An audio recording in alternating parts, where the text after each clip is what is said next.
ব্যবসা এবং চাঁদাবাজি একসাথে চলবে না, এটা আমাদের অঙ্গীকার।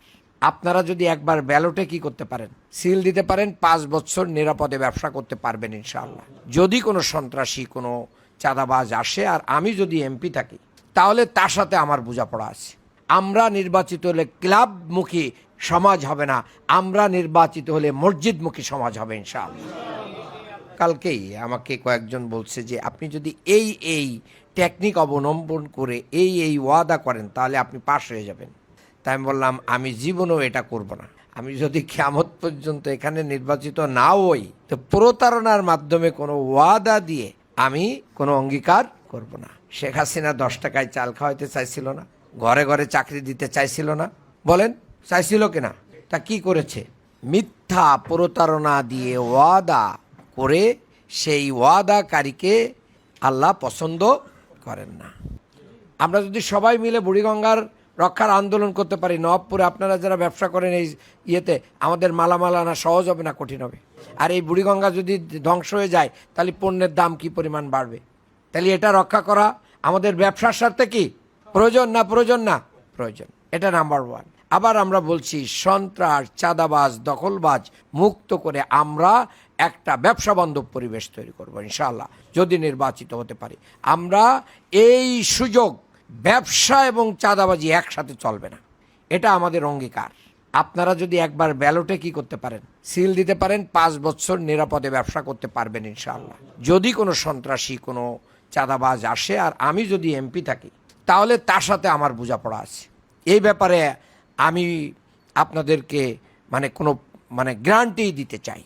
আমি তার সাথে লড়াই করব ইনশাআল্লাহ, তার সাথে জিহাদ করব। এটা তার বিরুদ্ধে আমার জিহাদ, তার সাঙ্গপাঙ্গর বিরুদ্ধে আমাদের জিহাদ, সে যত বড়ই শক্তিশালী হোক না কেন। আমরা কারোর কাছে আমাদের ঈমান বিক্রির জন্য আত্মসমর্পণ, মাথা অবনমিত করি নাই। আপনারা যদি সাথে থাকেন, ব্যবসায়ীরা যদি সাথে থাকেন, আমরা আপনাদেরকে সাথে নিয়ে করব, তবে আপনাদের পিছনে থাকবো না, সামনে থাকবো। আমি এমপি হওয়ার পরে যদি আমার অবৈধ সম্পদ বেড়ে যায়, তাহলে আমার জাহান্নাম কনফার্ম হবে না কি হবে বলেন? আমার জাহান্নাম আগে আসবে না কি হবে? ওমর ইবনুল খাত্তাব রাদিয়াল্লাহু তাআলা আনহু বলছেন, ফুরাতের তীরে একটা কুকুরও যদি না খেয়ে মারা যায়, তাহলে আমি ওমর ইবনুল খাত্তাবকে কি করতে হবে?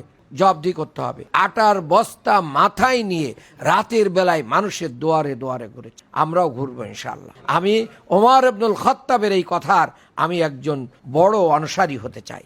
আমাদের আমিরে জামাত বলেছেন আমাদের সম্পদ বৃদ্ধি হবে না, আমরা ট্যাক্সবিহীন গাড়ি নেব না, ফ্ল্যাট নেব না, প্লট নেব না, সরকারি কোনো নেব না। আল্লাহ তাআলা আমাদেরকে এই দিন, আমি তো একজন বিশ্ববিদ্যালয়ের শিক্ষক, আমার ওয়াইফও বিশ্ববিদ্যালয়ের শিক্ষক, আমরা দুইজনে মিলে যা আল্লাহ তাআলা ডাল ভাতের ব্যবস্থা করেছেন, এটার ভিতর দিয়ে আল্লাহ তাআলা ইতিমধ্যে মাথা গুজারও একটা জায়গা ঢাকা শহরে করে দিয়েছেন। তো এটা তো আল্লাহই করেছেন, এটা আল্লাহর অনুগ্রহ। তো এটা দিয়েই আমরা খুশি। আমরা প্রতিদিন খুব ভালো কিছু খাইতে চাই না, যার মাধ্যম দিয়ে অনেক কিছু হবে। কি লাভ কি? বাথরুমে গেলে তো সবার একই জিনিস বের হয়ে চলে যায় ভাই। আর কবরে যাওয়ার পরে আলাদা কোনো কবর নেই পৃথিবীতে। বলেন কার কার স্পেশাল কবর আছে? আমি তো কবি নজরুলের ওই গানের দ্বারা উদ্বুদ্ধ যে মসজিদেরই পাশে আমায় কবর দিও ভাই, 5 বার আজান দিবে আর আমার কবর থেকে আজানের ধ্বনি শোনা যাবে। সেটাই তো আমাদের জন্য, এটাই তো মুসলমানদের চেতনা। যদি আমরা নির্বাচিত হই, আমার নামে আমার কোনো আত্মীয় স্বজন, আপনজন এবং আমার দলের লোক কেউ যদি চাঁদাবাজি করতে আসে, তারা কি করবেন? ধরে বাঁধে রাখবেন, এক কথায় শেষ। আর যারা এগুলো করবে তাদের বিরুদ্ধে আমাদের জিহাদ, এটা আমি আগেই বলেছি, ঠিক আছে? আমাদের স্ট্যান্ড ক্লিয়ার। তো আসলে সমাজের আমরা যারা অভিভাবক, আমাদের সন্তানদেরকে কেমন গড়তে চায়, এই জন্য খালি রাষ্ট্র বা অন্যদিকে তাকায় থাকলে হবে না।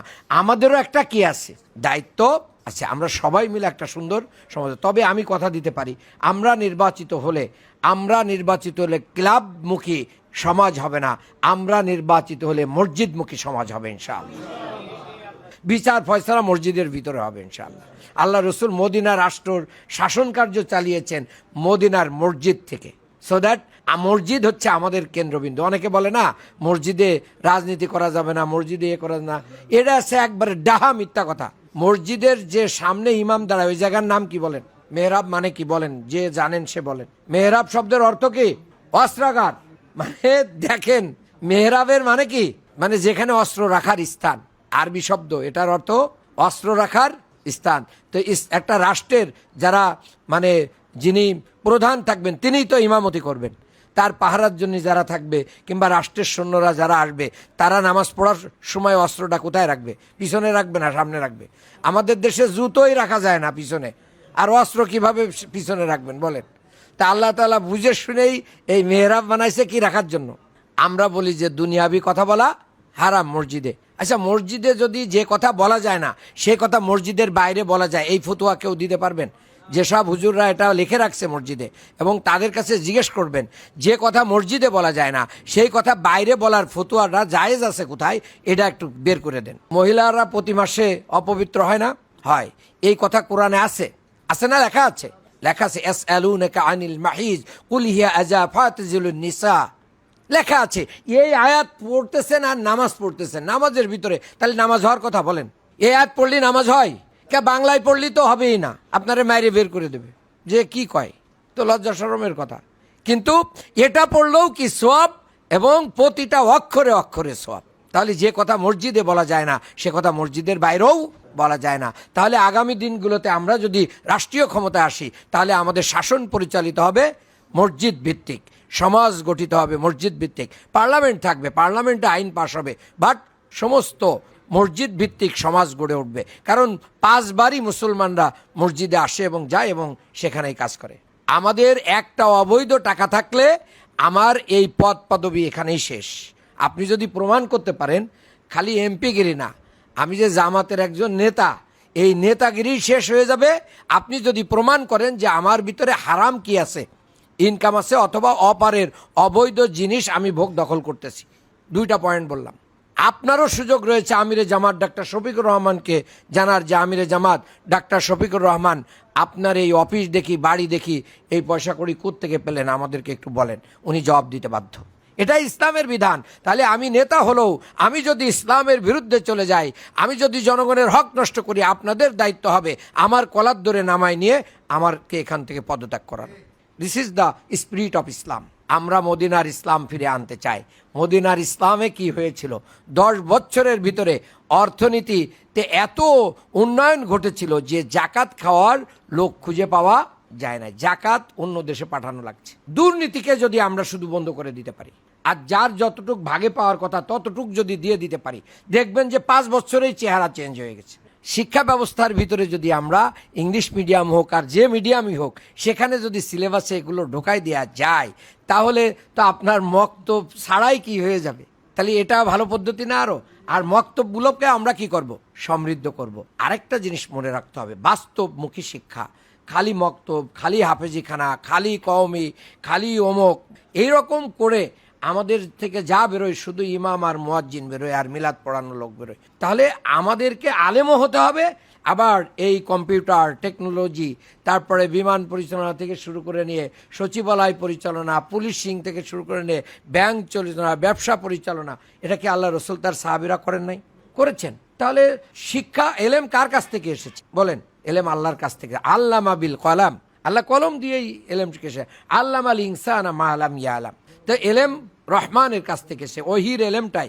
তাহলে এলেম যা আসে, ফিজিক্স, কেমিস্ট্রি, ম্যাথ, বায়োলজি, ইংরেজি, এই ভাষা, আমরা অনেকে হুজুর মানুষ হলে ইংরেজি পড়তে চায় না, বলে যে এটা বিদেশিদের ভাষা। তা বিদেশিরা বানাইছে এই ভাষা না আপনার আল্লাহ বানাইছে? বলেন, এই ভাষার সৃষ্টিকর্তা কে? তা আপনি কেন ভাষাকে কি করবেন? ইগনোর করবেন? আগামী দিনে যদি আল্লাহ বাংলাদেশ জামাত ইসলামকে রাষ্ট্রীয় ক্ষমতা আনে, এদেশে বিপুল পরিমাণ আমাদের প্রস্তুতি। আমরা এই 13 বছর শুধু 17 বছর শুধু মায়েরই খায় নাই, মায়ের খাওয়ার পাশাপাশি গবেষণা করে, রিসার্চ করে আমরা অনেক কিছু রাষ্ট্র পরিচালনার প্রস্তুতি নিয়ে বসে আছি। যদি আপনারা ব্যালটটা ঠিক মতন মারেন, আমরা ইনশাআল্লাহ সেটার ভালো রিপ্লাই পাবেন ইনশাআল্লাহ।